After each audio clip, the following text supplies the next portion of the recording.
Bienvenidos a Pantarrey, donde las historias fluyen como ríos entre el tiempo y la imaginación, donde las estrellas murmuran secretos y los ecos de lo imposible resuenan en la distancia. No todo lo que escucharás aquí es verdad, pero te aseguro que tampoco es mentira.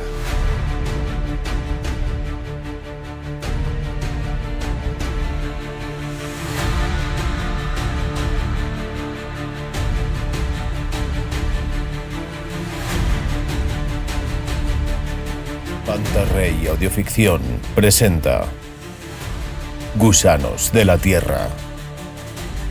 Un relato de Bram McMorn, el último rey de los Pictos, por Robert Irving Howard. 1.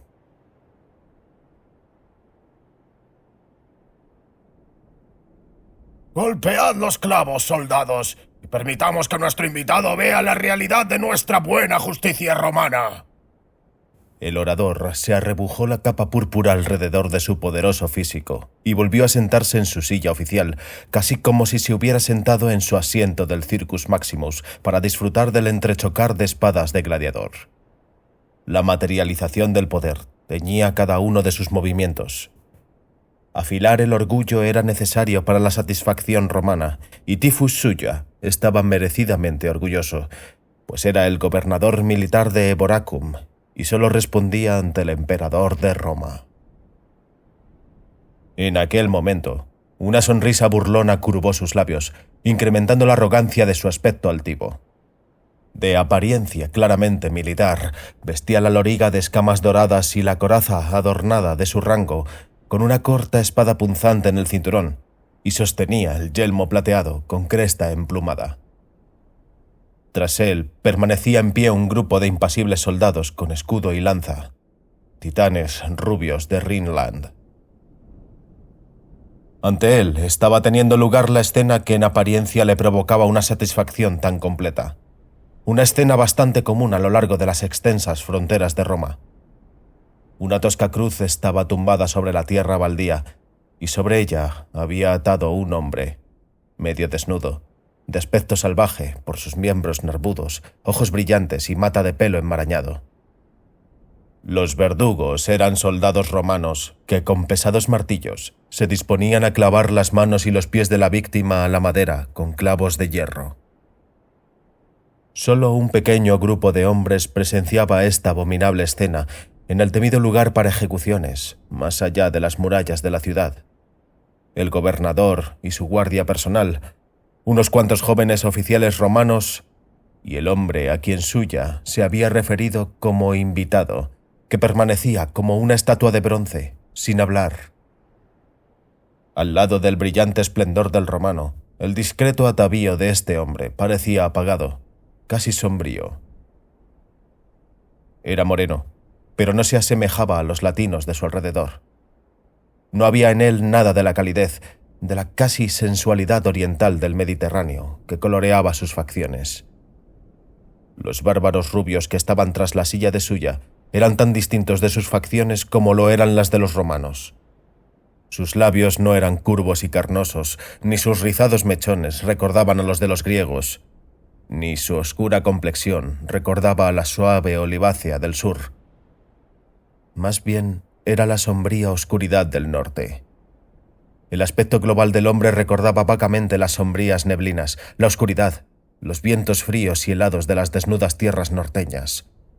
Incluso sus ojos negros eran salvajemente fríos, como fuegos negros ardiendo en la profundidad del hielo. Era de altura mediana, pero había algo en él que trascendía la mera masa física. Cierta fiera vitalidad innata, solo comparable a la de un lobo o una pantera. Se hacía evidente en cada trazo de su ágil y compacto cuerpo, tanto en el cabello áspero y liso como en los finos labios, en la apariencia de halcón de la cabeza sobre su nervudo cuello, en la anchura de sus hombros cuadrados, en lo amplio de su pecho, la esbeltez de las caderas y los pies pequeños. Constituido con la salvaje economía de una pantera, era una imagen de las potencialidades dinámicas, contenidas por un férreo autocontrol. A sus pies se acuclillaba uno similar a él en cuanto a complexión, pero aquí terminaba todo parecido. Este otro era un gigante retorcido, de miembros nudosos, cuerpo grueso, frente huidiza y una expresión de sorda ferocidad, claramente mezclada con el miedo en ese momento. Si el hombre de la cruz recordaba de manera tribal al hombre al que Titus Suya llamaba invitado, estaba aún más lejos de asemejarse al retorcido gigante acuclillado. «Bien, Parta Mac Otna», dijo el gobernador con estudiado descaro. «Cuando regreses a tu tribu, tendrás una historia que contar acerca de la justicia de Roma que gobierna el sur». «Tendré una historia», contestó el otro con una voz que no traicionaba sus emociones, al igual que su oscuro rostro, entrenado en la inmovilidad, sin mostrar evidencias de la vorágine de su alma. «Justicia para todos bajo el gobierno de Roma», dijo Suya. «Pax Romana, recompensa para virtud, castigo para el delito». Se rió para sus adentros, ante su propia oscura hipocresía. Después continuó. «Mira, emisario de los Pictos, cómo Roma castiga con rapidez a los transgresores». «Ya veo», respondió el Picto, con una voz que refrenaba la furia y ocultaba la amenaza. «Que el súbdito de un rey extranjero es tratado como si fuera un esclavo romano». «Ha sido juzgado y condenado por un tribunal imparcial», replicó Suya. «Sí, y el acusador era romano, el testigo romano y el juez romano. ¿Cometió asesinato? En un momento de furia mató a un mercader romano que le timó, engañándole y robándole, y para hacer daño añadió el insulto. Sí, y un golpe. ¿Es su rey tan solo un perro para que Roma crucifique a sus súbditos como desee, condenados por un juzgado romano? ¿Es su rey demasiado débil o estúpido para hacer justicia cuando sea informado y se presenten cargos formales contra el acusado?» «Bien», dijo Suya con cinismo. «Puedes informar tú mismo, Abraham McMorn. Roma, amigo mío, no da cuentas de sus acciones a reyes bárbaros. Cuando los salvajes vienen entre nosotros, deben actuar con prudencia o sufrir las consecuencias». El Picto apretó las mandíbulas con un crujido que mostró, para fastidio de Suya, que no obtendría respuesta. El romano hizo un gesto a los verdugos. Uno de ellos agarró un clavo y lo colocó contra la gruesa muñeca de la víctima, golpeando con fuerza. La punta de hierro se hundió profundamente en la carne, quebrando los huesos. Los labios del hombre de la cruz se retorcieron, aunque no escapó de él ni un gemido. La víctima atada se retorció y sacudió instintivamente, como un lobo atrapado lucha contra su jaula. Las venas se hincharon en sus sienes, el sudor perló su frente huidiza, los músculos de sus brazos y piernas se retorcieron y tensaron. Los martillos caían en golpes inexorables, conduciendo las crueles puntas más y más profundas a través de muñecas y tobillos. La sangre fluyó en un negro torrente sobre las manos que sostenían los clavos, salpicando la madera de la cruz, y el crujir de huesos se escuchó con claridad. Aún así, el mortificado no lanzó ni un grito, aunque sus ennegrecidos labios se tensaron hasta que fueron visibles las encías, y su greñuda cabeza se sacudía involuntariamente de lado a lado. El hombre llamado Parta Mac Otna permanecía como una estatua de hierro, con los ojos ardiendo en el rostro inescrutable, con todo el cuerpo duro como el hierro por la tensión del autocontrol. A sus pies se agazapaba su deforme sirviente, ocultando la mirada de la lúgubre visión, con los brazos enrollados en las rodillas de su señor. Aquellos brazos apretaban como el acero, y el tipo musitaba para sí mismo sin cesar, como si fuera una invocación. Cayó el último golpe. Se cortaron las ligaduras de los brazos y piernas, de tal manera que el hombre fuera sujetado tan solo por los clavos. Había cesado de sacudirse, pues solo conseguía que los clavos se retorcieran en sus agonizantes heridas. Sus brillantes ojos oscuros, vidriosos, no se separaban del rostro del hombre llamado Parta Mac Otna. En ellos permanecía una desesperada sombra de esperanza. Los soldados alzaron la cruz y depositaron el extremo en el agujero que habían preparado, apretando la tierra suelta a su alrededor para mantenerla erguida. El picto colgaba en el aire, suspendido solo por los clavos de su carne, pero ni un sonido escapó de sus labios. Sus ojos aún estaban posados en el sombrío rostro del emisario, pero la sombra de esperanza se estaba difuminando. «Vivirá durante días», dijo Suya con alegría. «Estos pictos son más difíciles de matar que los gatos. Mantendré una guardia de 10 soldados día y noche para vigilar que nadie le baje antes de que muera. ¡Vamos, Valerius! En honor a nuestro estimado vecino, el rey Bran Mak Morn, dadle una copa de vino».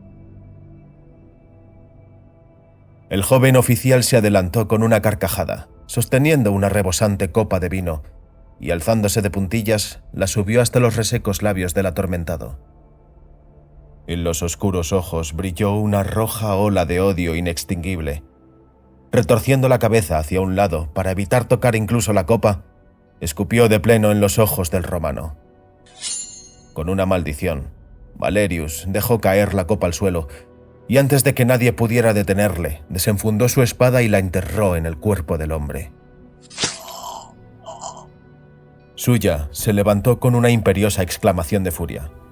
El hombre llamado Parta Mac Otna se había sobresaltado violentamente, pero se mordió el labio y no dijo nada. Valerius parecía de alguna manera sorprendido de sí mismo mientras limpiaba la espada hoscamente. El acto había sido instintivo, a causa del insulto al orgullo romano, la única cosa intolerable. «¡Rinde tu espada, joven señor!», exclamó Suya. «Centurión Publius, ponle bajo arresto. Unos pocos días en una celda con pan rancio y agua te enseñarán a refrenar tu orgullo de patricio en cuestiones que tengan que ver con los deseos del imperio. ¿No te das cuenta, estúpido joven, que le has hecho al perro un regalo más que generoso? ¿No es más deseable una rápida muerte por la espada que la lenta agonía de la cruz? ¡Lleváoslo! Y tú, centurión, vigila que la guardia permanezca en la cruz para que no se baje el cuerpo hasta que los cuervos hayan dejado pelados los huesos.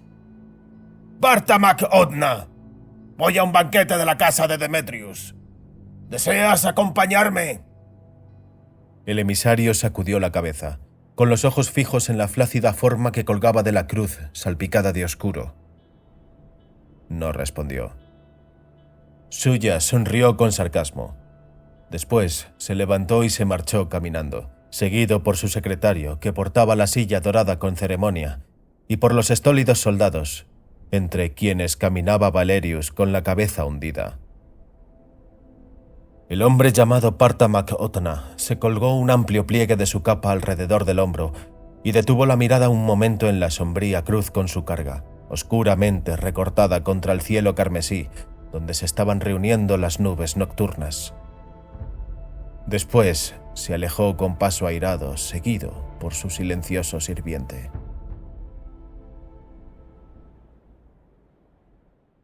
2.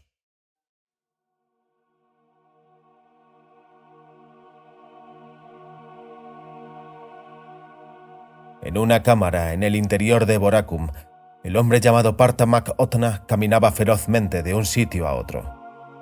Las sandalias de sus pies no hacían ruido sobre las baldosas de mármol. «Grom», se volvió hacia el retorcido sirviente. «Sé bien por qué sujetabas mis rodillas con tanta firmeza. ¿Por qué murmurabas pidiendo la ayuda de la mujer de la luna? Temías que perdiese mi autocontrol e hiciera un loco intento de socorrer a ese pobre desdichado.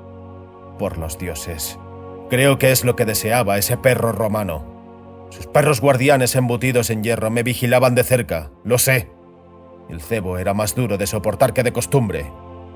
Dioses negros y blancos, de la luz y la oscuridad». Agitó los puños apretados por encima de la cabeza en una oscura ráfaga de pasión. «Que tenga que quedarme quieto y ver cómo uno de mis hombres es sacrificado en una cruz romana, sin justicia y sin más juicio que aquella farsa. Negros dioses de R'lyeh, incluso a vosotros invocaría para la ruina y la destrucción de estos carniceros. Juro por el sin nombre que morirán hombres aullando por este acto. Y Roma chillará como una mujer que pisa una víbora en la oscuridad. Te conocía, amo, dijo Grom.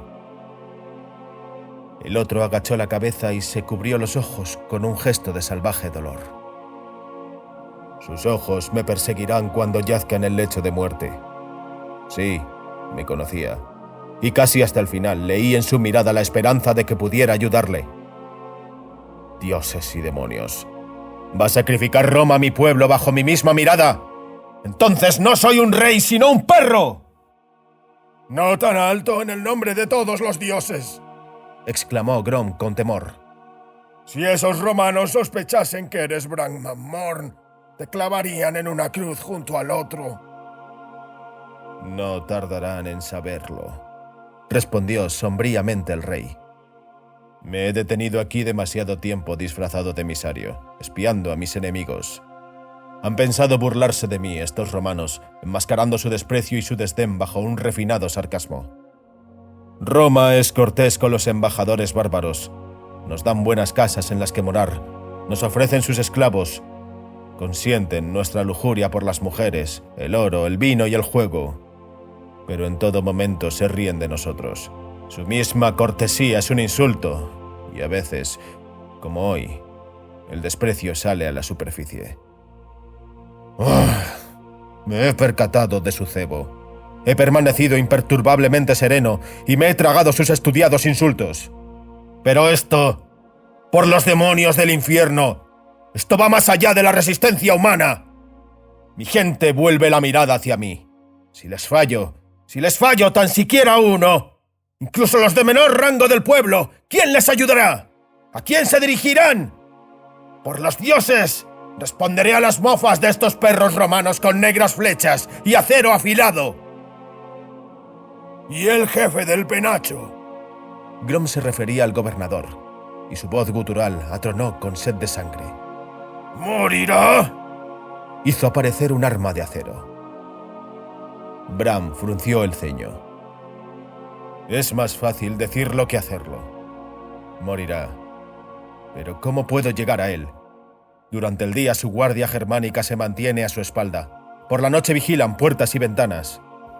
Tiene muchos enemigos, tanto romanos como bárbaros. Muchos britanos le cortarían la garganta con placer. Grom agarró la copa de Bran, tartamudeando, con tan fiero ímpetu como para quebrar las ligaduras de sus problemas para comunicarse. ¡Déjame ir, amo! ¡Mi vida no vale nada! ¡Acabaré con él en medio de sus guerreros! Bran sonrió con ferocidad y palmeó los hombros del gigante con una fuerza que habría hecho caer a un hombre de menor fuerza. No, viejo perro de guerra. Te necesito demasiado. No desperdiciarás tu vida inútilmente. Suya podría leer la intención en tu mirada. Además, las jabalinas de esos teutones te alcanzarían antes de que pudieras llegar a él. No acabaremos con ese romano con una daga en la oscuridad, ni por el veneno en la copa, ni por una flecha en una emboscada. El rey se giró y caminó un momento, con la mente sumida en sus pensamientos. Sus ojos se enturbiaron lentamente con una idea tan temible que no la expresó en voz alta al expectante guerrero. He llegado a familiarizarme de alguna manera con el laberinto de la política romana durante mi estancia en este yermo de lodo y mármol, dijo. Durante una guerra en el muro, Titus Suya, como gobernador de esta provincia, se supone que debe apresurarse a ir con sus centurias. Pero este Suya no lo hace. No es un cobarde, pero incluso los más valientes evitan ciertas cosas. Todo hombre, aun siendo valeroso, tiene su miedo particular. Envía en su lugar a Caius Camillus, que en tiempos de paz patrulla los pantanos del oeste, para evitar que los britanos traspasen la frontera. Y Suya toma su lugar en la torre de Trajano. Se dio la vuelta y agarró a Grom con sus dedos acerados. Grom, toma el corcel grana y cabalga al norte. Que no crezca la hierba bajo los cascos del caballo. Cabalga hasta Cormac na Connacht y dile que arrase la frontera con espada y antorcha, que sus salvajes gaélicos sacien su sed de matanza. Iré con él más tarde. Pero primero tengo asuntos en el oeste. Los negros ojos de Grom brillaron e hizo un gesto apasionado con su mano retorcida. Un instintivo movimiento de salvajismo. Bran sacó un pesado sello de bronce de dentro de su túnica. «Este es mi salvoconducto como emisario en la corte romana», dijo con gravedad. «Te abrirá todas las puertas entre esta casa y Baal Dor. Por si algún oficial te interroga demasiado, toma». Tras alzar la tapa de un cofre reforzado de hierro, Bran sacó una pequeña y pesada bolsa de cuero que puso en las manos del guerrero. «Cuando todas las llaves fallan en una puerta», dijo, «inténtalo con una llave de oro. Vete ahora». No hubo despedidas ceremoniosas entre el rey bárbaro y su vasallo bárbaro. Grom alzó el brazo en un gesto de homenaje. Después se dio la vuelta, saliendo con premura. Bran caminó hasta una ventana con barrotes y miró hacia las calles iluminadas por la luz de la luna. «Esperaré hasta que la luna se ponga», murmuró sombríamente. «Después tomaré el camino al infierno. Pero antes tengo deudas que pagar». El furtivo entrechocar de unos cascos de caballo sobre el enlosado llegó hasta él. «Con el salvoconducto y el oro, ni Roma puede detener a un salteador picto», murmuró el rey. «Ahora dormiré hasta que se ponga la luna». Con un gruñido hacia los frisos de mármol y las columnas acanaladas como símbolos de Roma, se echó sobre un diván del que había desgarrado hacía mucho impacientemente los cojines y el revestimiento de seda por ser demasiado suaves para su endurecido cuerpo. El odio y el oscuro sentimiento de venganza hervían en su interior. Aún así se quedó dormido al instante. La primera lección que había aprendido en su amarga y dura vida fue a dormir en cualquier momento que pudiera, como un lobo que duerme en una zona de caza. Generalmente su sopor era ligero y sin sueños, como el de una pantera. Pero esta noche fue distinto. Se hundió en las mullidas profundidades grises del sueño, en un neblinoso reino de las sombras fuera del tiempo, en el que se encontró con la forma alta, delgada y de barba canosa de Gonnar, el sacerdote de la luna, el primer consejero del rey. Y Bran quedó espantado, puesto que el rostro de Gonnar estaba blanco como la nieve y se agitaba febrilmente. Bran bien podría haberse quedado paralizado, pues en todos los años de su vida jamás había visto a Gonnar el sabio mostrar signos de temor. «¿Qué ocurre ahora, viejo?», preguntó el rey. «¿Va todo bien en Baal Dor?» Todo va bien en Baal Dor, donde mi cuerpo yace durmiendo, respondió el viejo Gonnar. He venido a batallar contigo por tu alma a través del vacío. Rey, ¿estás loco por ese pensamiento que anida en tu mente? Gonnar, respondió Bran sombríamente. En este día me quedé quieto y observé cómo uno de mis hombres moría en la cruz. No sé cuál era su nombre ni su rango. Me da igual. Podría haber sido uno de mis leales guerreros desconocidos. Podría haber sido un forajido. Solo sé que era de los míos. Los primeros aromas que conoció fueron los aromas del brezo. La primera luz que vio fue la salida del sol en las colinas pictas. Me pertenecía a mí, no a Roma. Si el castigo era justo, nadie salvo yo debería haberlo llevado a cabo. Si debía ser juzgado, nadie salvo yo debería haber sido su juez. La misma sangre corría por nuestras venas, el mismo fuego enloquecía nuestra mente. En la infancia escuchábamos los mismos relatos y en la juventud cantamos las mismas viejas canciones. Estaba atado a mis sentimientos, como cada hombre y cada mujer y cada niño del país de los pictos lo está. Era mi labor protegerle. Ahora, Es mi labor vengarle. ¡Pero en el nombre de los dioses, Bran! Protestó el mago. ¡Lleva a cabo tu venganza de otra manera! ¡Vuelve al brezal! ¡Convoca a tus guerreros! ¡Únete a Cormac y sus gaélicos! Y riega con un mar de sangre y fuego toda la longitud del gran muro. Haré todo eso, contestó Bran con amargura. Pero ahora... tendré una venganza como jamás Roma hubo soñado. ¿Qué saben ellos de los misterios de esta antigua isla, que albergaba una extraña vida antes de que Roma se alzase sobre las marismas del Tíber? ¡Bran! Hay armas que es una locura usar, incluso contra Roma. Bran lanzó un ladrido corto y áspero, como el de un chacal. ¡Ja! No hay armas que no usaría contra Roma. Tengo la espalda contra la pared. Por la sangre de los demonios. ¿Ha luchado Roma contra mí con nobleza? ¡Oh! Soy un rey bárbaro con una capa de piel de lobo y una corona de hierro, luchando con mi puñado de arcos y lanzas rotas contra la reina del mundo. ¿Qué tengo? Las colinas del brezal, cabañas de zarza, las lanzas de mis desgreñados compatriotas. Y combato a Roma, con sus legiones acorazadas, sus amplias y fértiles llanuras y ricos mares, sus montañas y sus ríos y sus resplandecientes ciudades. Su riqueza, su acero, su oro, su maestría y su ira. Lucho contra ella con acero y fuego, y con la sutileza y la traición, con la espina en el pie, la víbora en el sendero, el veneno en la copa, la daga en la oscuridad. Sí. Su voz se tornó más sombría. Y con los gusanos de la tierra. ¡Pero es una locura!, gritó Gunnar. Te pondrás en peligro al intentar tu plan. Bajarás al infierno y no retornarás. ¿Qué será de tu pueblo entonces? Si no puedo servirles, sería mejor morir, gruñó el rey. Pero no puedes llegar a los seres que buscas, gritó Gunnar. Han morado apartados durante incontables centurias. No hay puerta por la que puedas llegar hasta ellos.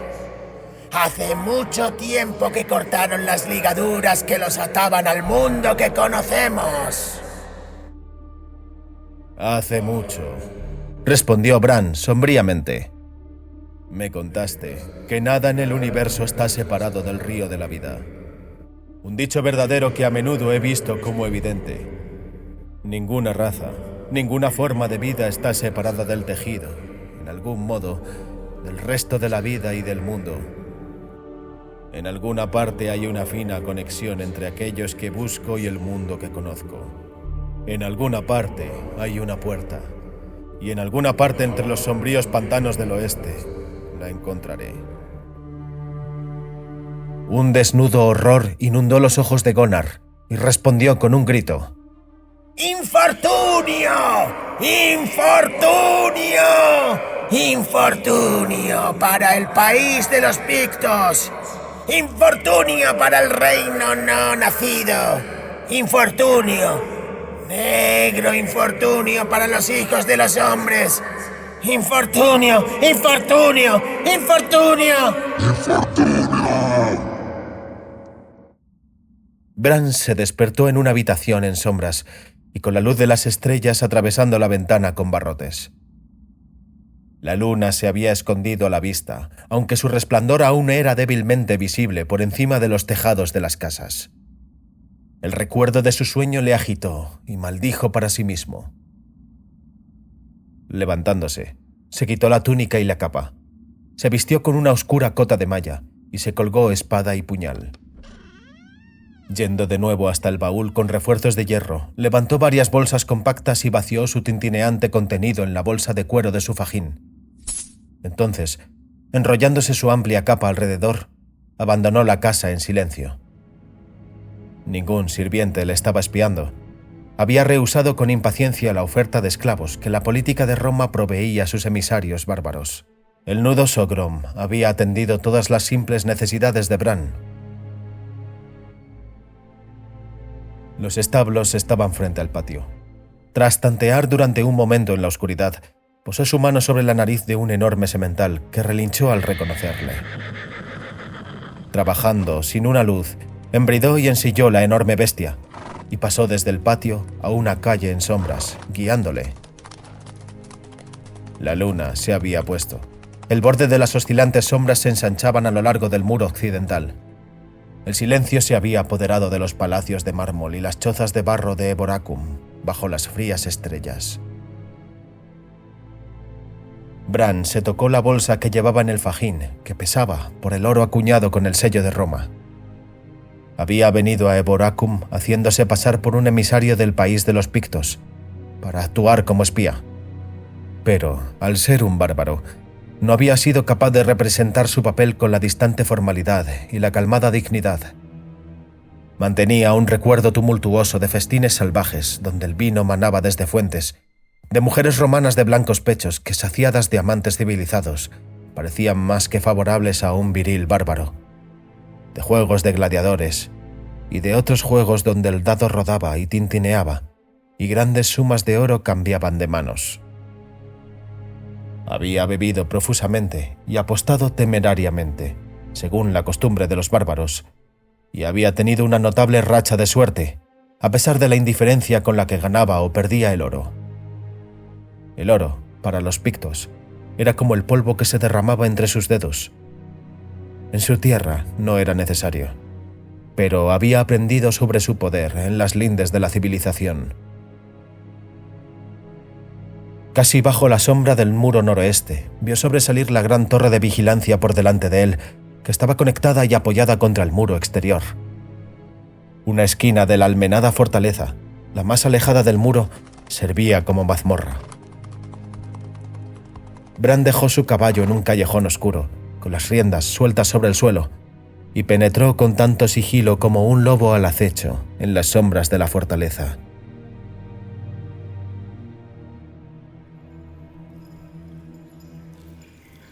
El joven oficial Valerius fue despertado de su sueño ligero e inquieto por un sonido furtivo en la ventana con barrotes. Se incorporó, maldiciendo en voz baja, mientras la débil luz de la luna remarcaba los barrotes sobre la piedra desnuda del suelo y le recordaba su desgracia. «Bien, en pocos días», reflexionaba, «estaré fuera de ella. Suya no será demasiado severo con un hombre con mis conexiones, después de que cualquier hombre o mujer se burle de mí. ¡Maldito sea aquel picto insolente!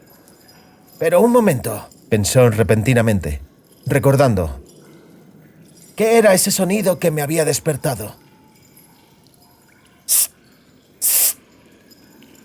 Era una voz desde la ventana. ¿Por qué tanto secretismo?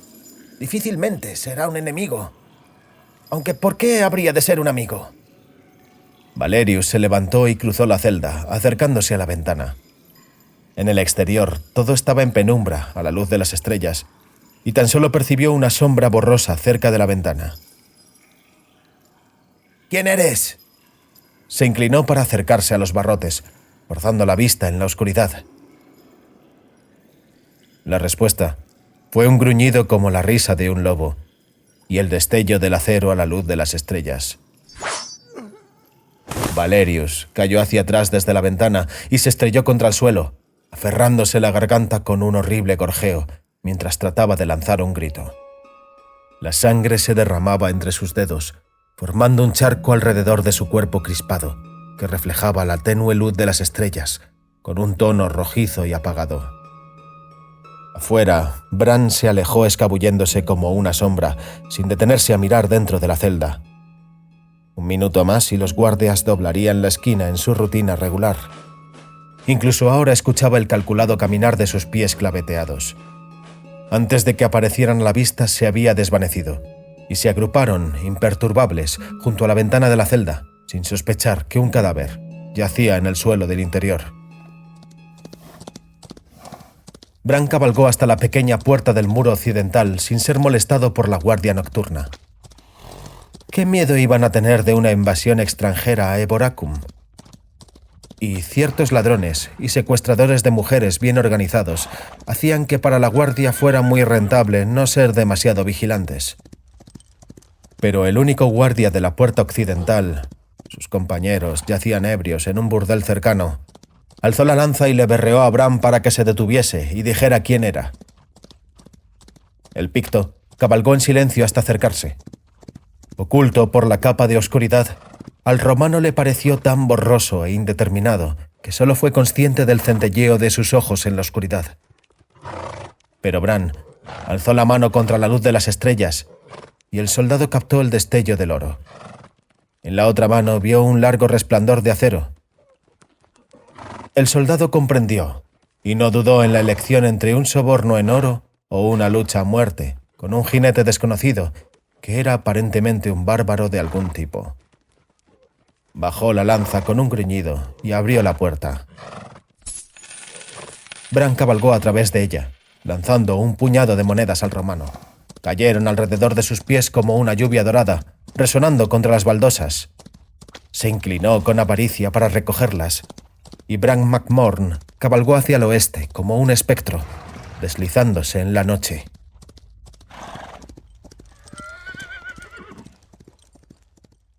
¡3! Bran McMorn llegó hasta los sombríos pantanos del oeste. Un viento frío soplaba sobre el encapotado yermo y unas cuantas garzas aleteaban pesadamente contra el cielo plomizo. Los altos juncos y los hierbajos del marjal se agitaban en quebradas ondulaciones y entre la desolación de los yermos, algunas tranquilas ciénagas reflejaban la pesada luz. Aquí y allí se alzaban a intervalos curiosamente regulares sobre el nivel general unos montículos, y Bran vio contra el sombrío cielo una fantasmal procesión de monolitos. Menhires, alzados por qué desconocidas manos.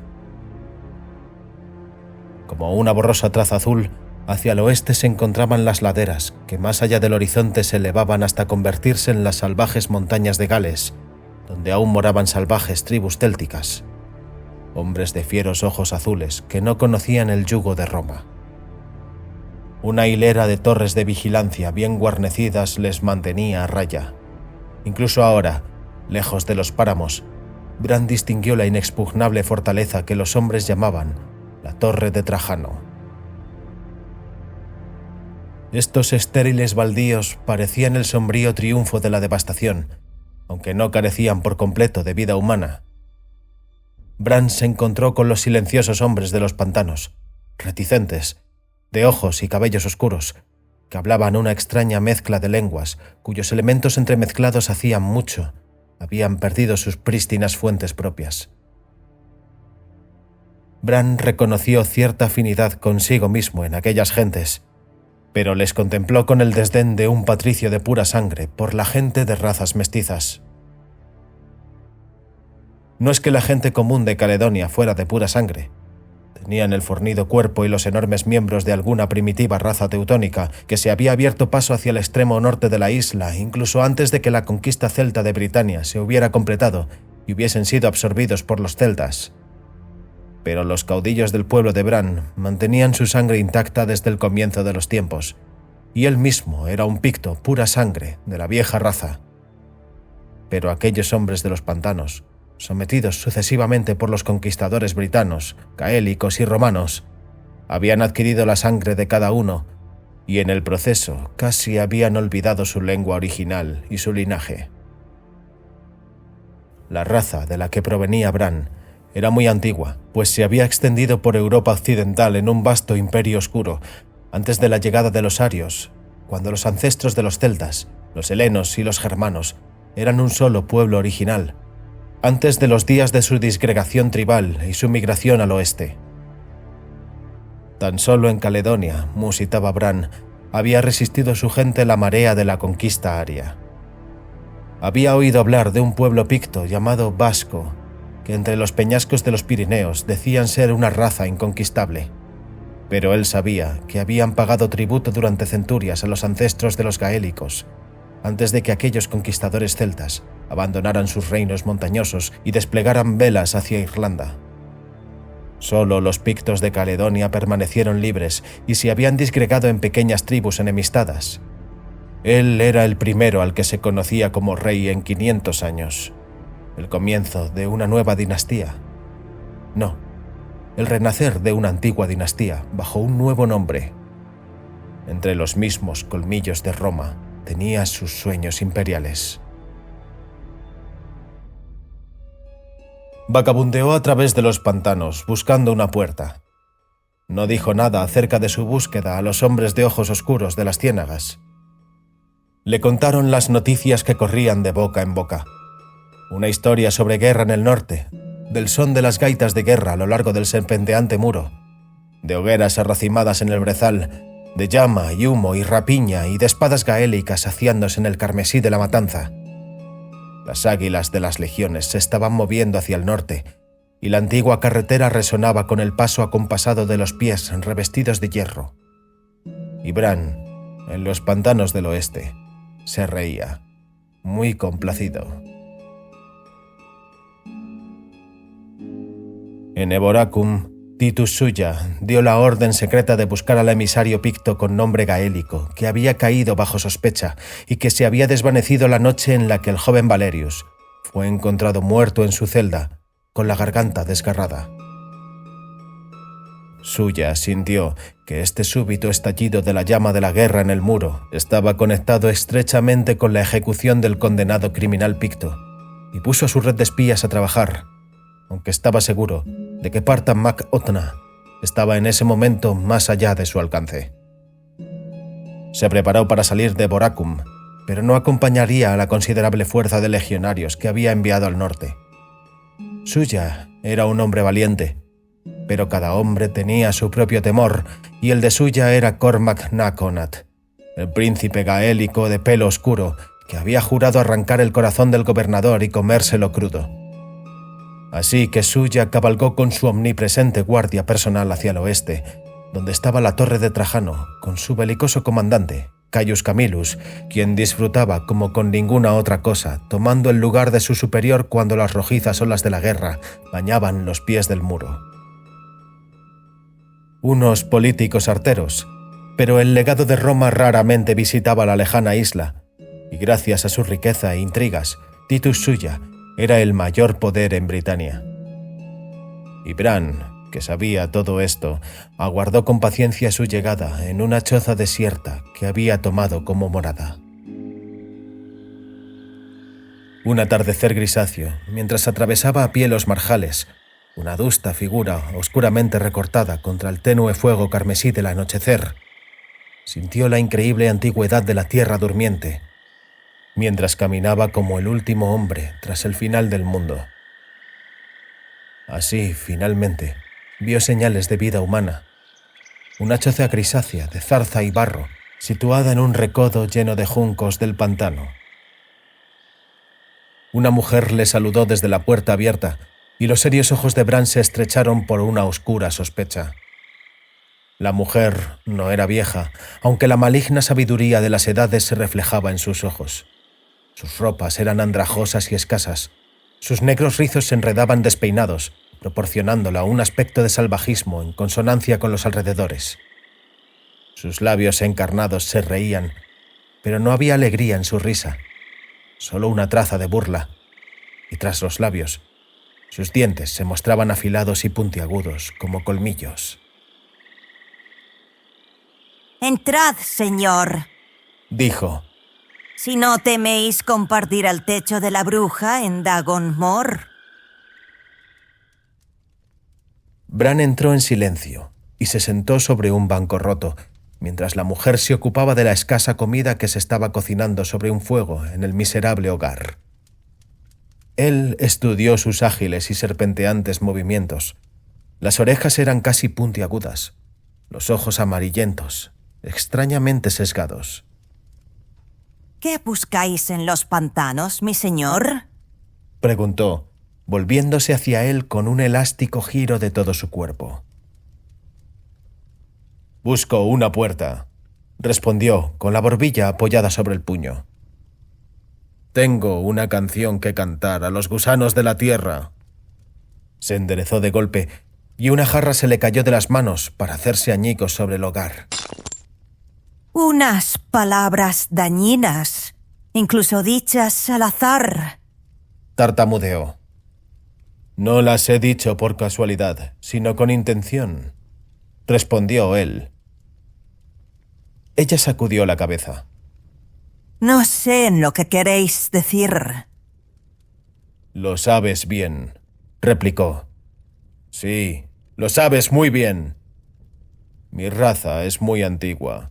Reinaron en Britania antes de que la nación de los celtas y los helenos hubieran sido paridas del útero de los pueblos. Pero mi pueblo no fue el primero en Britania.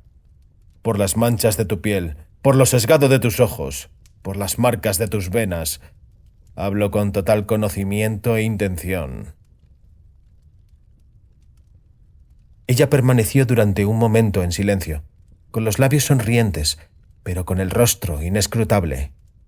Hombre, sois un loco, Preguntó. que en vuestra locura venís buscando aquello de lo que los hombres más fuertes huyeron aullando en tiempos remotos. Busco una venganza, respondió, que solo puede ser consumada por aquellos a los que busco. Ella sacudió la cabeza. Habéis escuchado el canto de un pájaro. Habéis tenido sueños vacíos. He escuchado el siseo de una víbora, gruñó. Y no sueño.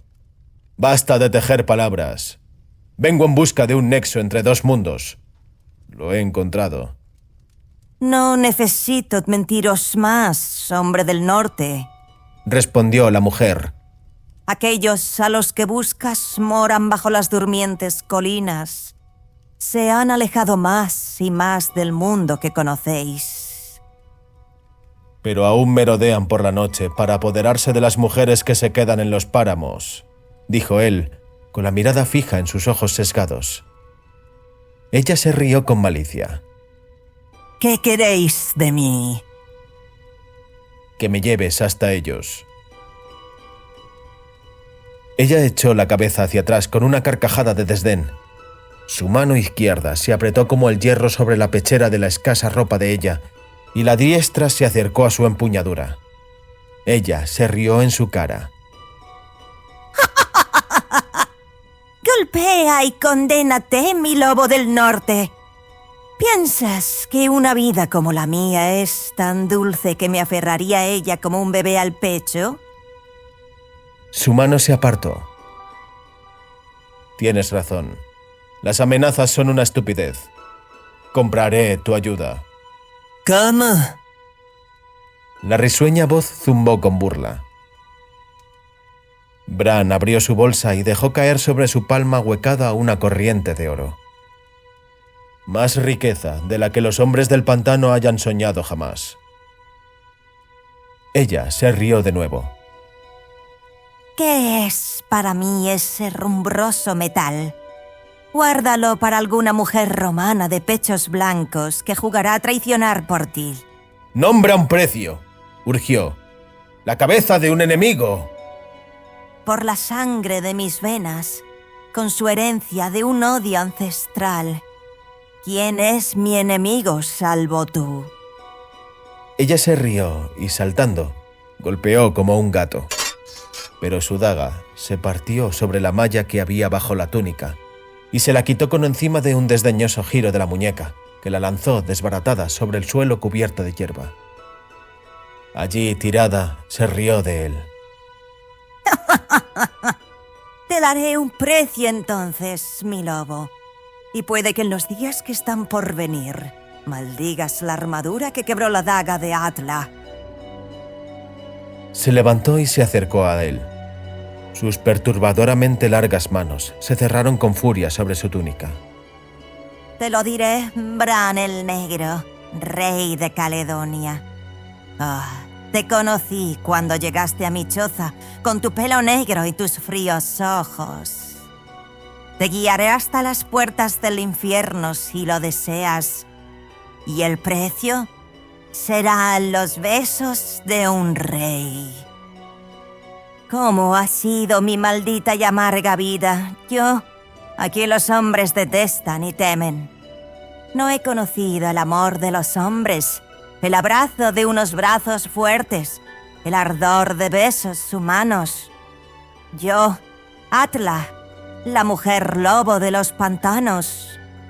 ¿Qué he conocido sino los vientos solitarios de las ciénagas, el sombrío fuego de los fríos crepúsculos, el susurrar de las hierbas de los marjales, los rostros que parpadean al mirarme desde el agua de las ciénagas, el caminar en la noche, cosas en la penumbra, el resplandor de ojos rojos, el horripilante murmullo de los seres sin nombres en la noche? Al menos soy medio humana. No he conocido la tristeza y el anhelo y la mísera melancolía y el triste dolor de la soledad. Dámelos, rey. Dame tus fieros besos y tu hiriente abrazo de bárbaro. Después, en los lúgubres años venideros, mi corazón no será carcomido en vano por la envidia sobre las mujeres de blancos pechos de los hombres, puesto que tendré un recuerdo, unos pocos de ellos, para poder jactarme. Los besos de un rey. Una noche de amor, oh rey, y te guiaré hasta las puertas del infierno. Bran la miró sombríamente. Se adelantó y la agarró del brazo con sus férreos dedos. Tuvo un estremecimiento involuntario al sentir el tacto de su lisa piel. Asintió lentamente y, acercándola a él, se forzó a inclinar la cabeza para encontrarse con sus labios dispuestos.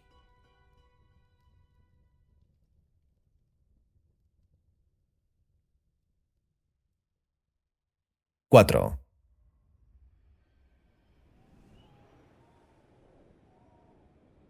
La fría neblina del alba envolvió al rey Bran como un sudario. Se volvió hacia la mujer cuyos ojos rasgados brillaban en la grisácea penumbra. «Cumple tu parte del trato», dijo con rudeza. «Buscaba un nexo entre mundos y lo he encontrado en ti. Busco la única cosa sagrada para ellos. Será la llave que abra la puerta que permanece oculta entre yo y ellos. Dime ahora cómo puedo llegar a ella». Lo haré. Los rojos labios sonrieron terriblemente. Ve al montículo que los hombres llaman el túmulo de Dagón. Aparta las piedras que bloquean la entrada y penetra en la bóveda del montículo. El suelo de la cámara está conformado por 7 grandes piedras, 6 agrupadas alrededor de la 7ª. Alza la piedra central y verás. ¿Encontraré la piedra negra?, preguntó. El túmulo de Dagón es la puerta a la piedra negra, respondió ella. Si te atreves a seguir la senda. ¿Estará bien guardado el símbolo? Aflojó inconscientemente la hoja en su vaina. Sus rojos labios se curvaron con sorna. Si te encuentras a cualquiera en la senda, morirás como ningún mortal ha muerto durante largos siglos. La piedra no está guardada como los hombres guardan sus tesoros. ¿Por qué deberían guardar lo que un hombre jamás ha buscado? Quizás ellos estén cerca, quizás no. Es un riesgo que debes tomar si deseas la piedra. Ten cuidado, rey de los Pictos. Recuerda que fue tu gente hace mucho tiempo la que cortó los hilos que los ataba a la vida humana. Eran casi humanos entonces. Se extendían sobre la tierra y conocían la luz del sol. Ahora han sido expulsados. No conocen la luz del sol y rehuyen la luz de la luna. Odian incluso la luz de las estrellas. Lejos. Han sido expulsados lejos, quienes podrían haberse convertido en hombres en algún momento, salvo por las lanzas de tus ancestros. El cielo estaba cubierto por una neblina gris a través de la que el sol brillaba amarillo y frío cuando Bran llegó al túmulo de Dagón, un montículo redondeado con matas de hierbas de un curioso aspecto fungoso. La parte oriental del montículo mostraba la entrada a un túnel de piedra toscamente construido que penetraba en el túmulo de manera evidente. Una gran piedra bloqueaba la entrada a la tumba. Bran presionó los afilados bordes y ejerció toda su fuerza. Continuó inamovible. Sacó la espada y escarbó con la hoja entre la piedra y su apoyo. Usando la espada como palanca, operó con cuidado y se las arregló para aflojar la piedra y apartarla a un lado. Un desagradable hedor a sepultura manó por la abertura, y la tenue luz solar pareció iluminar menos la caverna, como si la abertura estuviese contaminada por la repugnante oscuridad que se adhería allí. Espada en mano, preparado para no sabía qué, Bran fue tanteando por el camino a través del túnel, que era largo y estrecho, construido con pesadas piedras unidas y demasiado bajo para permanecer erguido. O sus ojos se acostumbraron de alguna manera a la oscuridad, o la oscuridad fue, después de todo, vencida por la luz del sol que se filtraba a través de la entrada. De cualquier manera, llegó a una baja cámara circular y fue capaz de percibir su forma de cúpula. Aquí, sin duda, en tiempos antiguos, habían reposado los huesos de aquel para quien las piedras de la tumba habían sido unidas y cubiertas de tierra por encima, pero ahora no quedaba ningún vestigio de aquellos huesos sobre el suelo. E inclinándose mucho y forzando la vista, Bran percibió el extraño y sorprendente patrón de aquel suelo. 6 losas bien cortadas, rodeando una séptima piedra de 6 lados.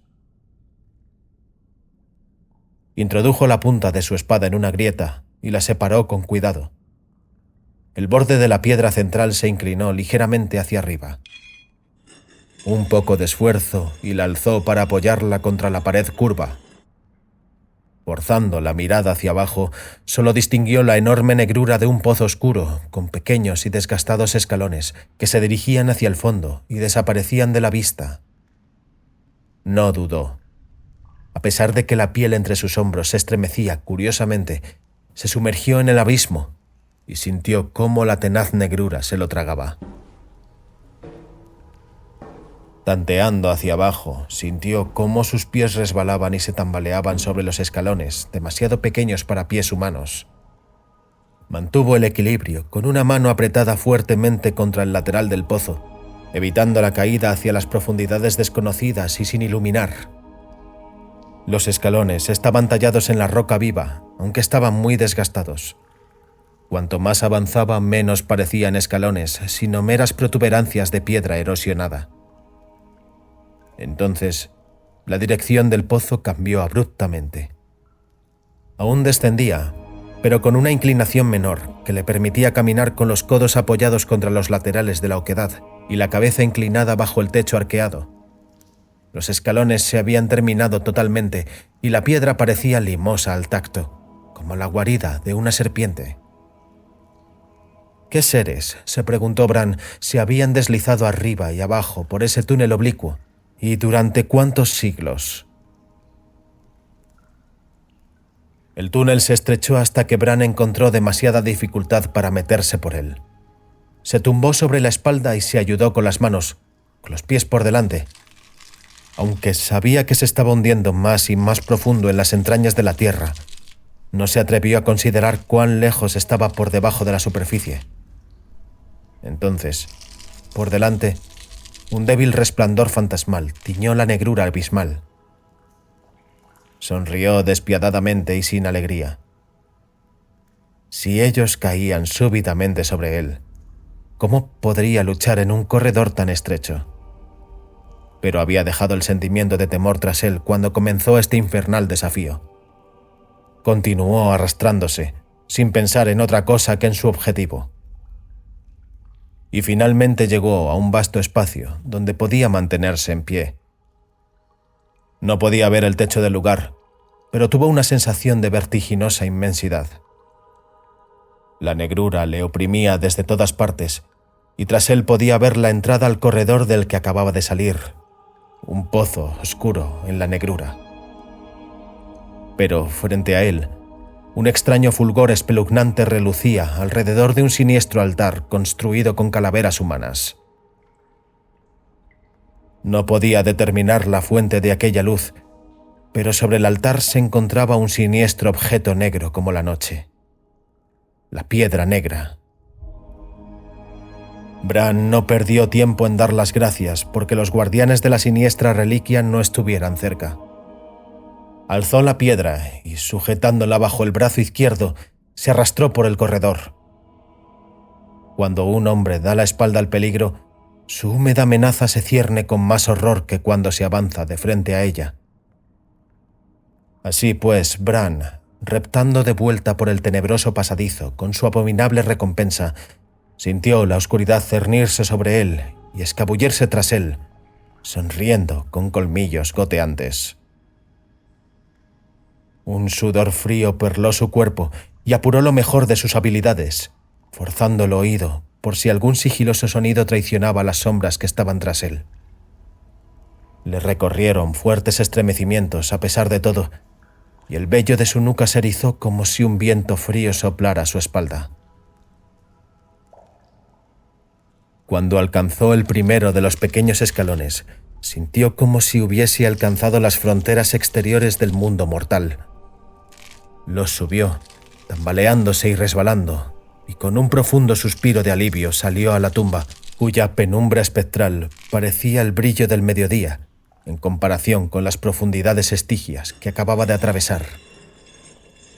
Recolocó la piedra central y caminó hasta la luz del día, y jamás le resultó tan gratificante el frío amarillo del sol, pues disipó las sombras de oscuras pesadillas aladas, de miedo y locura, que parecían haberle atormentado en las negras profundidades. Empujó la enorme roca que cerraba la entrada de vuelta a su lugar, y recogiendo la capa que había dejado en la entrada de la tumba, la enrolló alrededor de la piedra negra y se marchó corriendo, con una fuerte repulsión y aversión sacudiendo su alma y dando alas a sus zancadas. Un silencio grisáceo anidaba sobre la tierra. Estaba tan desolada como el lado oculto de la luna.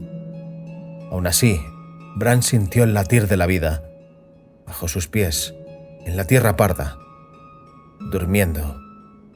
Pero, ¿en qué momento despertaría? ¿Y en qué horrible forma? Llegó a través de los altos juncos que ocultaban la tranquila ciénaga que los hombres llamaban el pantano de Dagón. Ni la más ligera onda agitaba la fría agua azulada para dar evidencia del abominable monstruo que la leyenda contaba que moraba en su interior. Bran examinó el silencioso paisaje de cerca. Confió en el instinto de su alma salvaje para saber si unos ojos ocultos tenían fija su mirada letal sobre él, y no encontró respuesta. Estaba tan solo como si fuese el último hombre vivo sobre la tierra.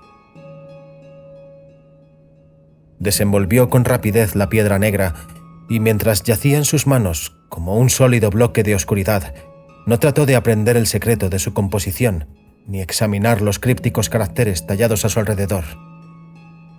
La sopesó en sus manos y, calculando la distancia, la lanzó lejos. Cayó justo en el centro de la laguna.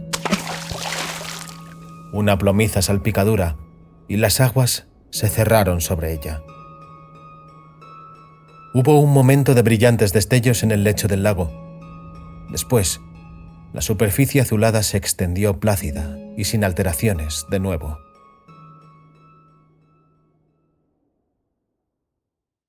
«5». La mujer lobo se volvió con rapidez cuando Bran se aproximó a su puerta. Sus ojos rasgados se ensancharon. Tú, y vivo, y cuerdo. «He estado en el infierno y he regresado», gruñó. «Lo que es más, tengo lo que fui a buscar». ¿La piedra negra? Gritó. ¿Realmente osaste robarla? ¿Dónde está? No importa, pero la pasada noche mi caballo relinchó en su establo y escuché algo crujir bajo sus cascos al patear, que no era la pared de la cuadra.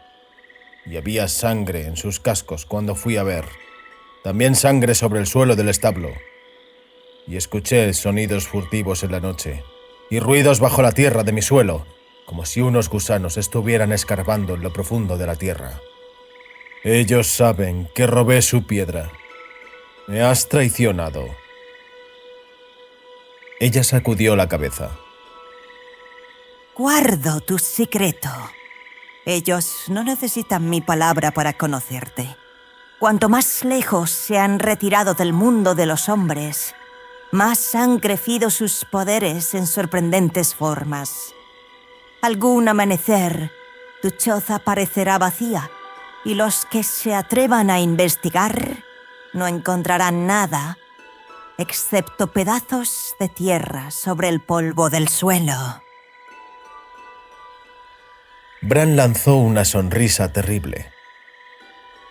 No he planeado y me he esforzado para llegar tan lejos, para caer rogando a los pies de una alimaña. Si acaban conmigo en la noche, nunca sabrán qué ha ocurrido con su ídolo, o lo que sea para ellos. Quiero hablar con ellos. ¿Osarías venir conmigo y encontrarte con ellos en la noche? Preguntó ella. ¡Por el trueno de todos los dioses!, rugió. ¿Quién eres tú para preguntarme si me atrevería? Condúceme hasta ellos y déjame negociar una venganza en esta noche. La hora del castigo se acerca. Este día vi yelmos plateados y escudos brillantes reluciendo al otro lado de los pantanos.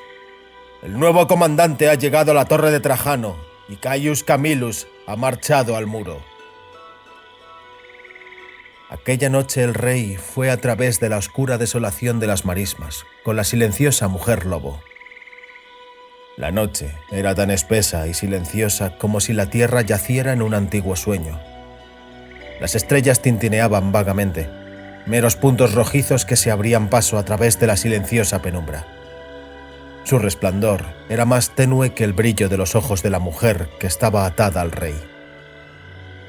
A Bran le asaltaron pensamientos extraños, vagos, titánicos, primigenios. Esta noche, extrañas conjunciones con las ciénagas removían su alma y le preocuparon los sueños monstruosos de formas fantasmales veladas durante eones. Fue consciente de la inmensa edad de su raza. Ahora, donde caminaba, era un forajido y un extraño, mas había sido moldeado por reyes de ojos oscuros que habían reinado desde antiguo. Los invasores celtas y romanos eran extraños a esta antigua isla frente a su pueblo. Aún así, su raza también había sido invasora, y había otra raza más antigua que la suya. Una raza cuyo origen permanecía perdido y oculto más allá del oscuro olvido de la antigüedad. Frente a ellos se cernía una hilera de colinas bajas que formaban las estribaciones más orientales de aquellas cordilleras que se alejaban, creciendo hasta conformar las montañas de Gales.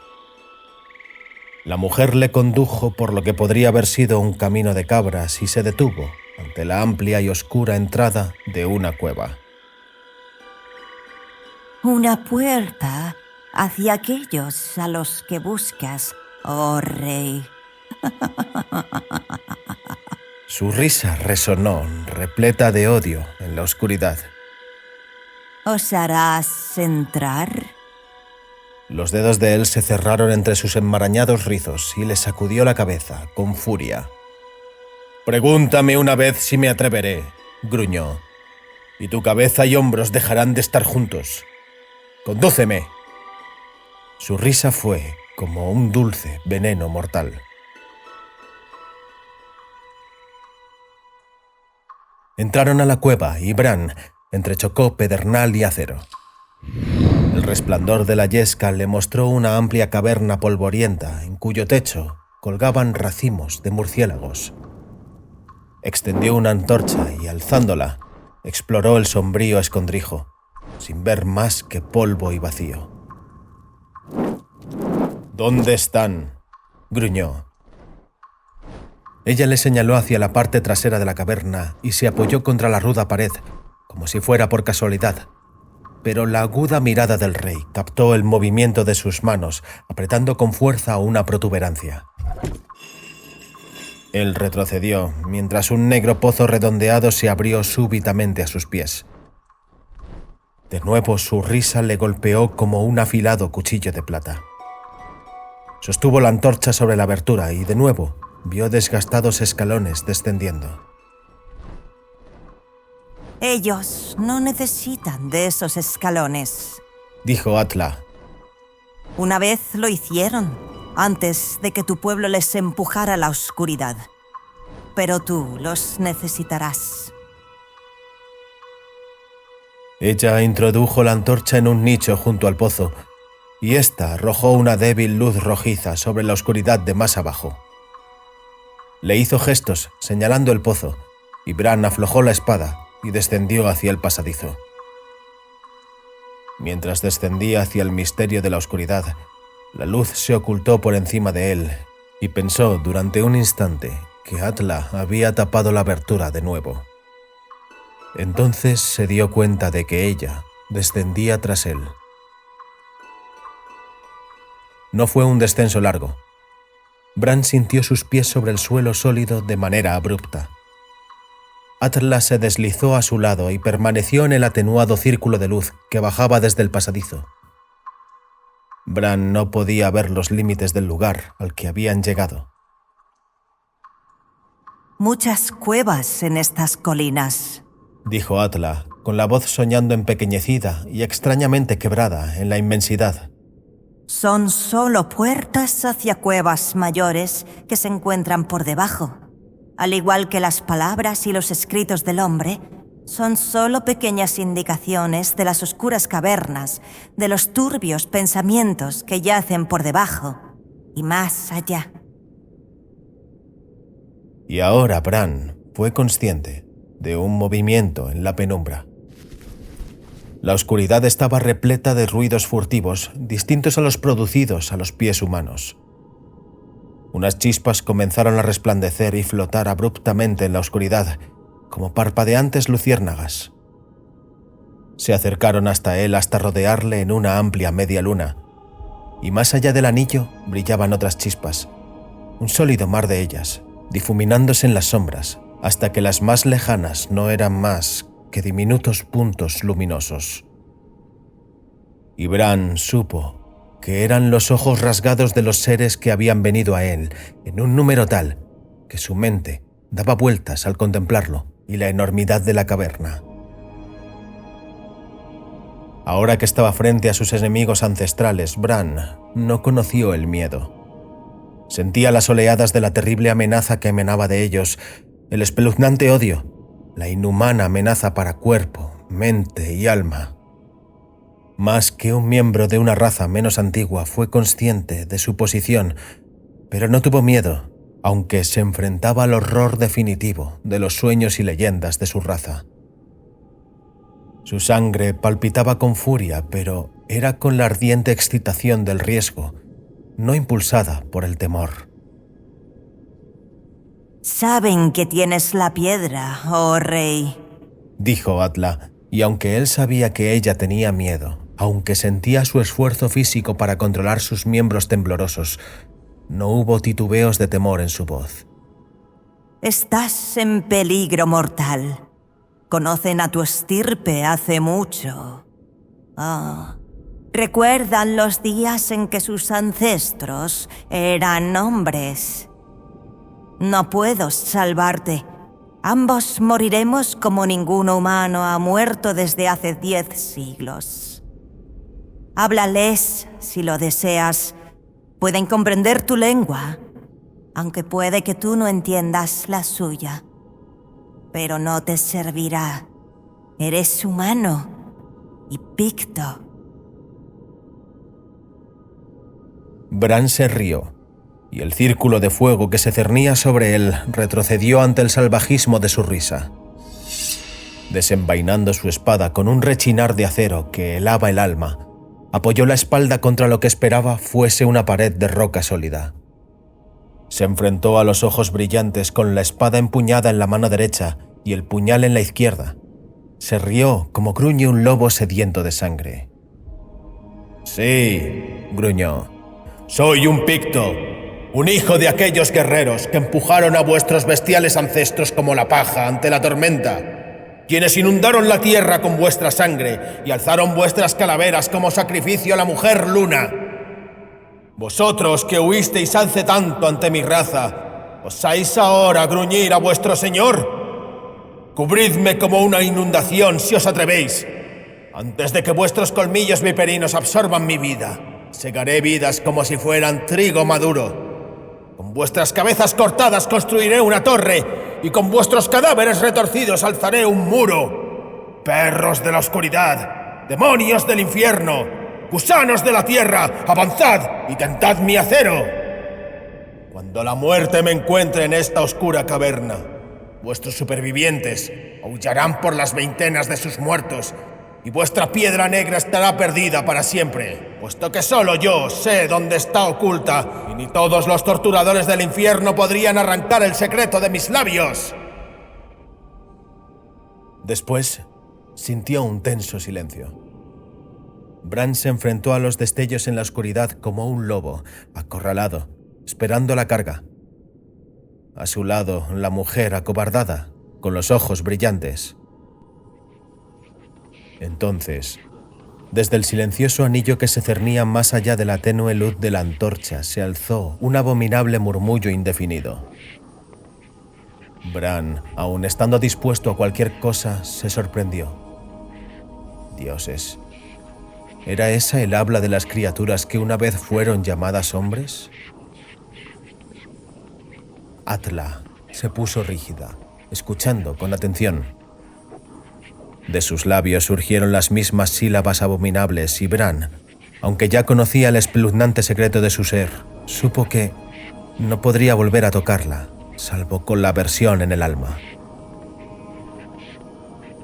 Se volvió hacia él, con una extraña sonrisa curvando sus rojos labios tenuemente, bajo la fantasmal luz. Te temen, oh rey, por los negros secretos de R'lyeh. ¿Quién eres que el mismo infierno se acobarda ante ti?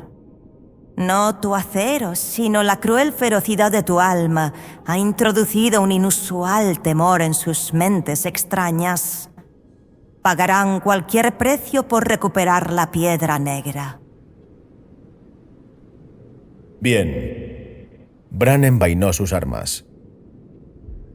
Prometerán que no te molestarán por haberme ayudado. Y su voz canturreó, como el ronroneo de un tigre salvaje. Pondrán en mis manos a Titus Suya, el gobernador de Boracum, que ahora está al mando de la torre de Trajano. Ellos pueden hacerlo. ¿Cómo? No lo sé. Pero sé que en los días antiguos, cuando mi pueblo guerreaba con estos hijos de la noche, los bebés desaparecían desde las chozas vigiladas y nadie veía a los ladrones llegar o irse. ¿Comprenden? De nuevo se alzó el grave y aterrador sonido y Bran, que no tenía miedo de su ira, se estremeció con sus voces. Ellos comprenden, dijo Atla. Lleva la piedra negra hasta el anillo de Dagón mañana por la noche, cuando la tierra esté cubierta por la negrura que precede al alba. Deja la piedra en el altar. Ellos llevarán allí a Titus Suya para ti. Confía en ellos. No han interferido en los asuntos humanos durante siglos, pero mantendrán su palabra. Bran asintió y, girándose, subió por la escalera con Atla muy cerca de él. Al llegar arriba se dio la vuelta y miró hacia abajo una vez más. Tan lejos como llegaba su mirada flotaba un reluciente mar de rasgados ojos amarillentos que miraban hacia arriba. Pero los propietarios de aquellos ojos se mantenían cautelosamente fuera del tenue círculo de la luz de la antorcha y no pudo ver nada de sus cuerpos. Su grave habla siseante llegó hasta él y le hizo estremecerse, mientras su imaginación visualizaba no una multitud de criaturas bípedas, sino un enjambre, una miríada de bamboleantes serpientes, alzando sus miradas hacia él con sus brillantes ojos sin párpados. Se introdujo en la caverna superior y Atla puso de nuevo en su lugar la piedra que bloqueaba la entrada.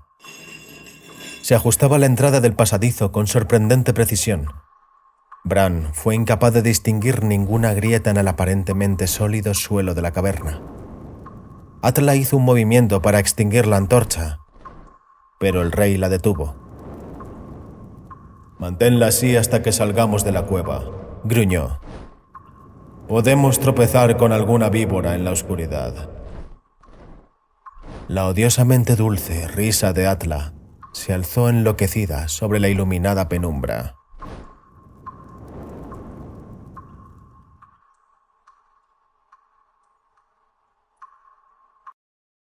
¡6!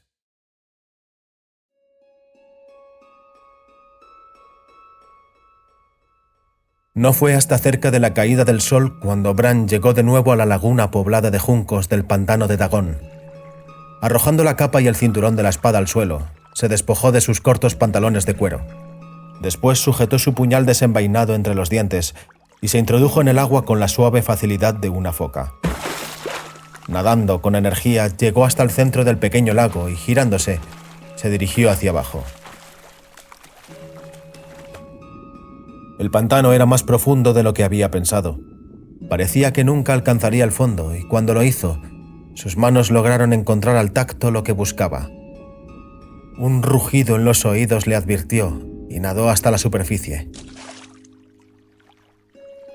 Tragando una profunda bocanada de aire fresco, buceó de nuevo y otra vez su búsqueda no fue fructífera. Buscó una tercera vez en el fondo y esta vez sus manos tocaron un objeto familiar en el cieno del lecho. Agarrándolo, nadó de regreso a la superficie. La piedra no era particularmente voluminosa, pero era pesada. Nadó sin prisa y súbitamente fue consciente de un curioso revuelo en las aguas a su alrededor que no era causado por sus propios movimientos. Bajando el rostro por debajo de la superficie, trató de penetrar las azules profundidades con la mirada y creyó ver una borrosa sombra gigantesca acechando allí. Nadó con más rapidez, sin asustarse, pero con recelo. Sus pies golpearon en los bajíos y los vadeó hasta la inclinada orilla. Mirando hacia atrás, vio que las aguas se arremolinaban y se calmaban. Sacudió la cabeza, jurando. No había tenido en cuenta la antigua leyenda que decía que el pantano de Dagón era la guarida de un desconocido monstruo acuático, pero ahora tenía la sensación de que había escapado por poco. Los mitos raídos por el tiempo de esta antigua tierra estaban tomando forma y cobrando vida ante sus ojos. ¿Qué primigenia forma acechaba bajo la superficie de esa traicionera laguna? Bran no podía aventurarlo, pero sentía que los hombres del pantano tenían una buena razón para evitar ese punto, después de todo. Bran se puso sus ropas, montó su garañón negro y cabalgó a través de las ciénagas bajo el desolado carmesí de último brillo del anochecer, con la piedra negra envuelta en la capa. Cabalgó no hacia su choza, sino hacia el oeste, en dirección a la torre de Trajano y el anillo de Dagón. Mientras cubría las millas que había hasta allí, las rojizas estrellas parpadeaban. La medianoche dio paso a la noche sin luna y Bran continuó cabalgando. Su corazón ardía por encontrarse con Titus Suya. Atlas se había regodeado al imaginarse observando al romano, retorcido bajo tortura. Pero en la mente del Picto no anidaba tal pensamiento. El gobernador tendría su oportunidad con las armas. Se enfrentaría con la propia espada de Bran a la daga del rey Picto, y viviría o moriría de acuerdo a su destreza. Y aunque Suya tenía fama por toda la provincia como espadachín, Bran no sentía ninguna duda ante el porvenir. El anillo de Dagón estaba a cierta distancia de la torre, un sombrío círculo de altas y adustas piedras plantadas en vertical, con un altar de piedra toscamente tallado en el centro. Los romanos miraban estos menhires con aversión, pensaban que los habían alzado los druidas, pero los celtas suponían que el pueblo de Bran, los pictos, los habían erigido. Y Bran sabía bien qué manos alzaron aquellos siniestros monolitos en edades perdidas, aunque por qué razón apenas podía adivinarlo. El rey no cabalgó directo hacia el anillo. Le consumía la curiosidad por cómo sus repulsivos aliados pretendían llevar a cabo su promesa. De que ellos podrían arrancar a Titus Suya del mismo centro de sus hombres, se sentía seguro, y creía saber cómo lo harían. Sentía el mordisqueo de un extraño recelo, como si hubiera manipulado unos poderes de desconocida extensión y profundidad, y hubiese desatado fuerzas que no podría controlar. Cada vez que recordaba el murmullo de reptiles, aquellos ojos rasgados de la noche anterior, le atravesaba un escalofrío. Habían sido lo suficientemente abominables cuando su gente les empujó a las cavernas bajo las montañas, hacía edades. ¿Qué habían hecho de ellos las largas centurias de regresión? ¿Habían retenido ellos en su nocturnal vida subterránea alguno de los atributos de la humanidad? Algún instinto le urgió a cabalgar hacia la torre. Sabía que estaba cerca. Si no hubiera sido por la profunda oscuridad, habría visto con claridad su adusta silueta clavada en el horizonte. Incluso ahora debería ser capaz de distinguirla tenuemente. Una oscura y estremecedora premonición le sacudió y espoleó el corcel hasta un rápido galope. Y súbitamente, Bran se tambaleó en su silla, como si hubiera sufrido un impacto físico, de tan increíble que fue la sorpresa que se encontró su mirada. La inexpugnable torre de Trajano no estaba. La atónita mirada de Bran se posó sobre un gigantesco montón de ruinas, de piedras desmenuzadas y granito desmoronado, del que sobresalían los dentados y astillados extremos de vigas partidas. En una esquina del montón de ruinas sobresalía una torre de entre la desplomada mampostería y se inclinaba tambaleante como si sus cimientos hubieran sido medio arrancados. Bran desmontó y caminó hacia adelante, aturdido por el desconcierto. El foso estaba en algunos lugares relleno por piedras caídas y por pedazos destrozados del mortero del muro. Cruzó por encima de las ruinas, donde, sabía, solo unas pocas horas antes, las losas habían resonado bajo el marcial patear de pies ribeteados de hierro, y los muros habían repetido el estruendo de los escudos, y bramado las trompas tocadas con fuerza, reinaba un silencio horroroso. Casi bajo los pies de Bran, una silueta destrozada se retorcía y gemía. El rey se inclinó hasta el legionario que yacía en medio del espeso charco carmesí de su propia sangre. Una simple mirada le mostró al picto que el hombre, horriblemente machacado y destrozado, estaba muriendo. Alzando la ensangrentada cabeza, Bran colocó su odre en los labios reducidos a pulpa y el romano dio un instintivo trago profundo, tragándolo entre sus dientes partidos.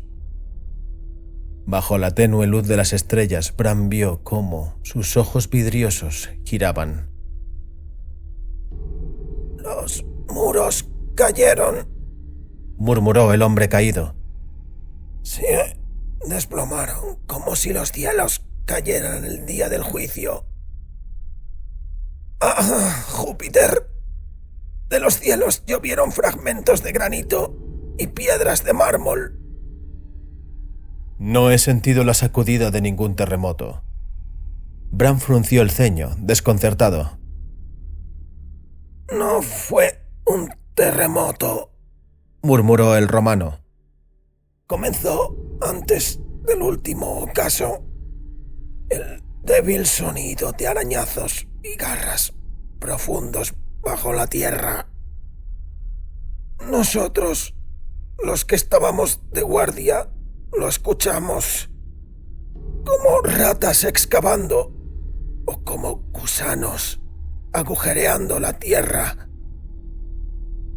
Titus se rió de nosotros, pero lo escuchamos durante todo el día. Entonces, en la medianoche, la torre tembló y pareció asentarse, como si los cimientos estuvieran siendo removidos.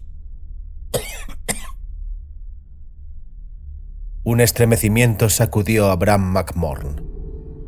Los gusanos de la tierra. 1 millar de alimañas escarbando como topos muy por debajo del castillo, socavando sus cimientos. Dioses.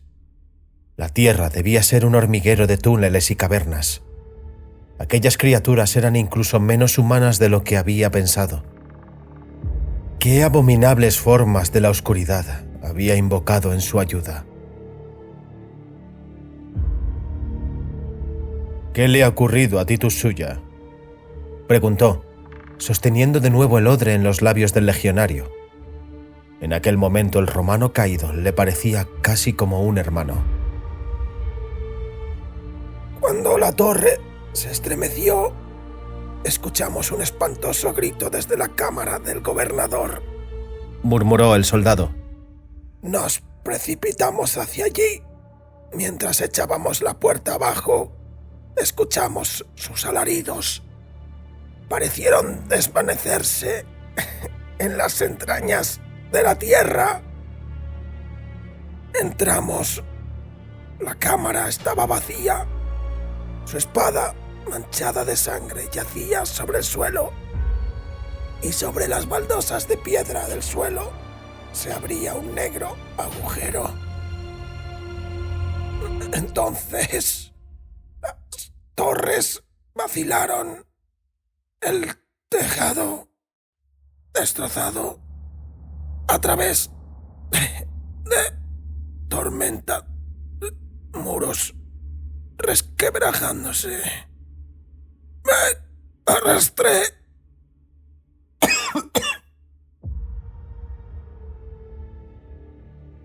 Una fuerte convulsión sacudió la destrozada figura. Tiéndeme, amigo, susurró el romano. Voy a morir. Había dejado de respirar antes de que Bran pudiera obedecer. El picto se alzó, limpiándose las manos mecánicamente. Se fue apresuradamente del lugar, mientras galopaba sobre los oscuros pantanos. El peso de la maldita piedra negra bajo su capa era como el peso de una enloquecida pesadilla en el corazón de un mortal. Según se aproximaba al anillo, vio un resplandor fantasmagórico en su interior, de tal manera que las sombrías piedras parecían representar las costillas del esqueleto en que ardía un fuego fatuo. La montura bufaba y reculaba mientras Bran lataba uno de los menires. Se introdujo en el espeluznante círculo llevando la piedra y vio a Atla en pie junto al altar, con una mano sobre la cadera y su sinuoso cuerpo contoneándose como si fuera una serpiente. El altar brillaba con una luz fantasmal y Bran supo que alguien, probablemente Atla, lo había frotado con el fósforo de alguna húmeda y fría ciénaga o pantano. Continuó adelante y, desenrollando la capa de alrededor de la piedra, colocó el objeto maldito sobre el altar. «He cumplido mi parte del trato», gruñó. Y ellos la suya, replicó ella. Mira, vienen. Se giró y su mano bajó de manera instintiva hacia su espada. En el exterior del anillo, el enorme garañón pifiaba salvajemente y tiraba de su ronzal. El viento nocturno gemía entre la ondulante hierba y un abominable siseo se mezclaba con él. Entre los menires fluyó una oscura marea de sombras, voluble y caótica. El anillo se llenó de ojos brillantes que acechaban desde más allá del tenue e ilusorio círculo de la luminiscencia que arrojaba el fosforescente altar. Desde algún lugar en la oscuridad, una voz humana se reía nerviosamente y farfullaba estúpidamente. Bran se puso en tensión. Las sombras de un horror atenazaron su alma. Forzó la mirada, tratando de percibir la forma de aquellos que le rodeaban. pero tan solo vislumbró una nebulosa masa de sombras que se balanceaban, retorcían y enroscaban con casi la consistencia de un fluido. ¡Que cumplan su parte del trato!, exclamó con furia. Entonces observa, oh rey. Gritó Atla con una voz que rezumaba mofa. Hubo un revuelo, un hervidero entre las sombras que se retorcían, y desde la oscuridad reptó, como un animal de 4 patas, una forma humana que, cayéndose, se postró a los pies de Bran, retorciéndose y gimiendo, y alzando la cabeza de moribundo, huyó como un perro agonizante. Bajo la fantasmagórica luz, Bran, con el alma estremecida, vio los ciegos ojos vidriosos, las facciones desangradas, los labios colgantes y retorcidos cubiertos de la espuma de la más completa locura.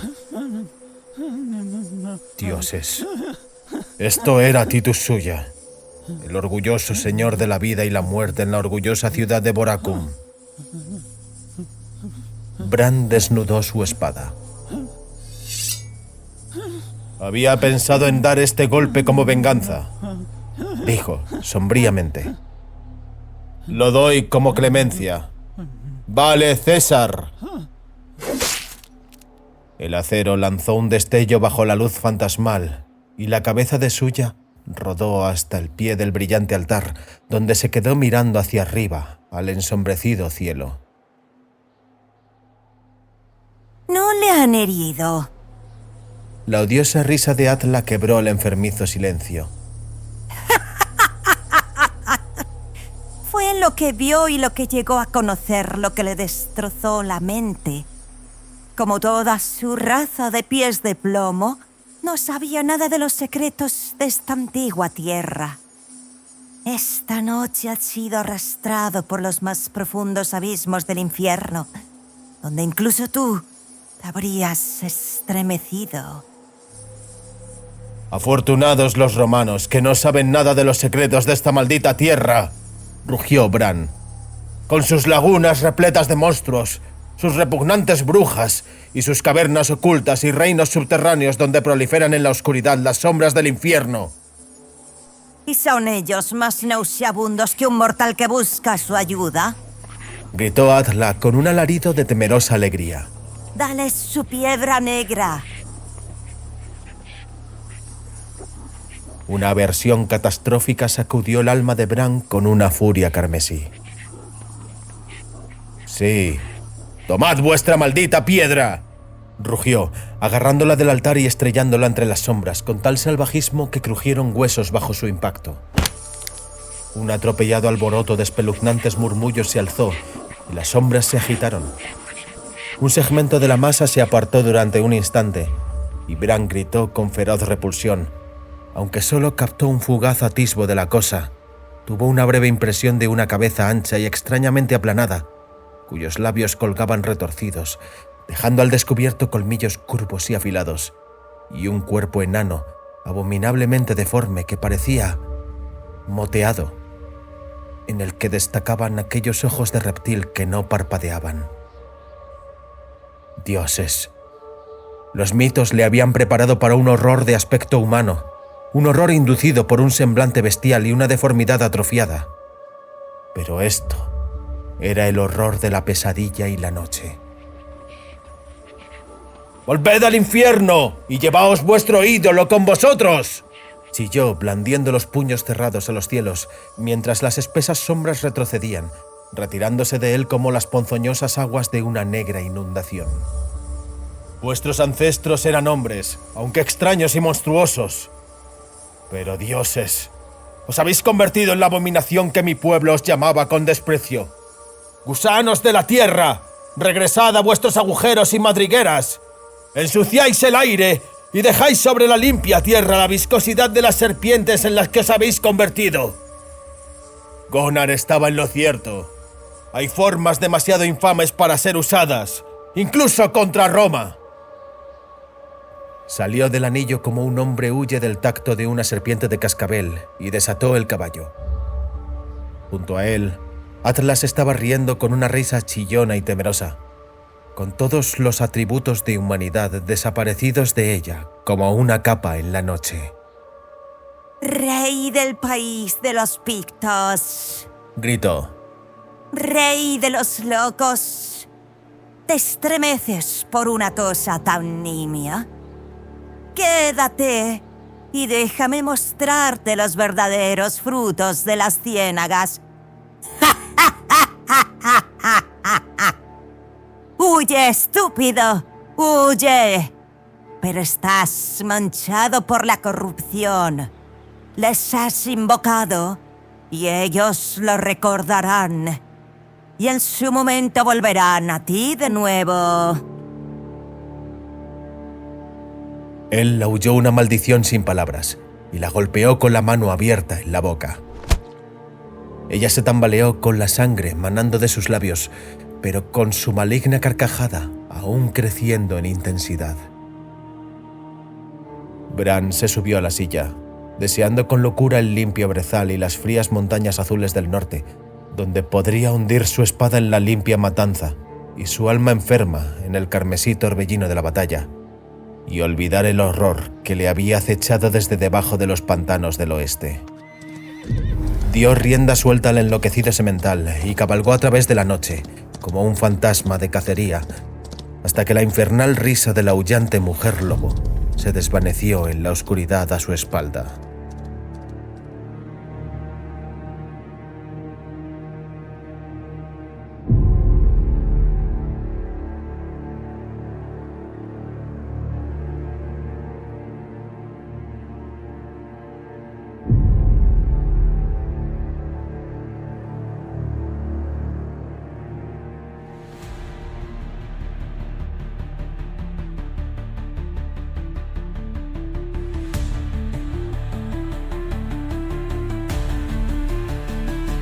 La historia que has escuchado ya forma parte de ti. Las palabras pronunciadas quedarán en la penumbra, esperando ser recordadas u olvidadas. Pero nuestra historia no termina aquí. Sigue el rastro en iVoox, Spotify, Patreon, YouTube y otras plataformas. Panta Rey Audioficción. Búscanos.